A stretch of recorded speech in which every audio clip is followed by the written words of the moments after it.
Good evening and welcome to the Business Day. I'm Andrew Laidley.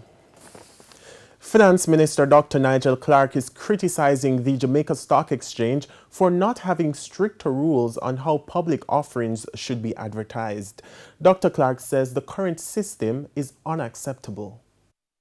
Companies looking to the stock market to raise money and pulling out all the stops to entice investors to invest.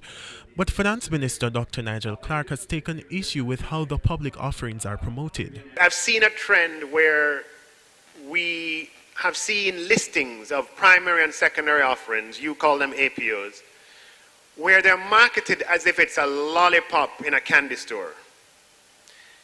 That's headed in the wrong direction. And the stock exchange should do something about it.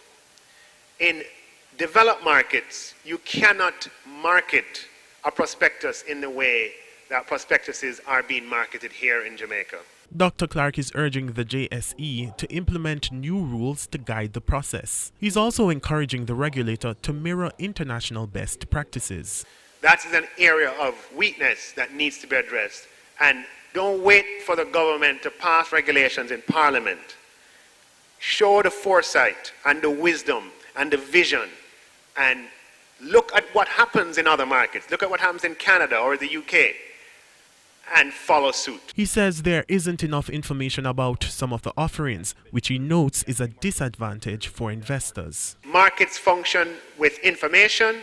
See what you can do to encourage your members and those who are listed to continuously provide more information to their investors. When you're buying a stock, it should be like you're buying the whole company. You should be able to perform the kind of analysis that's similar to if you're going to buy the entire company.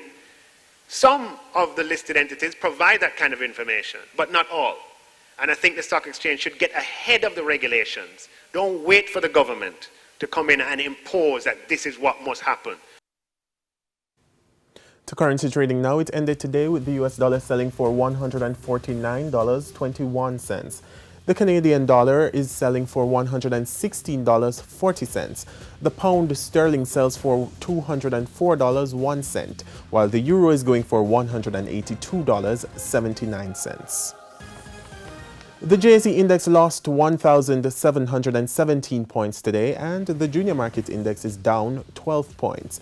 Among the winners were T-Tech, Consolidated Bakeries, Caribbean Cream, Stationery and Office Supplies, and Radio Jamaica.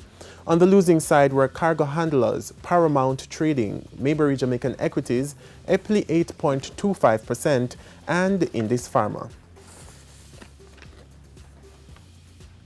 And that's the Business Day. I'm Andrew Laidley. Good evening.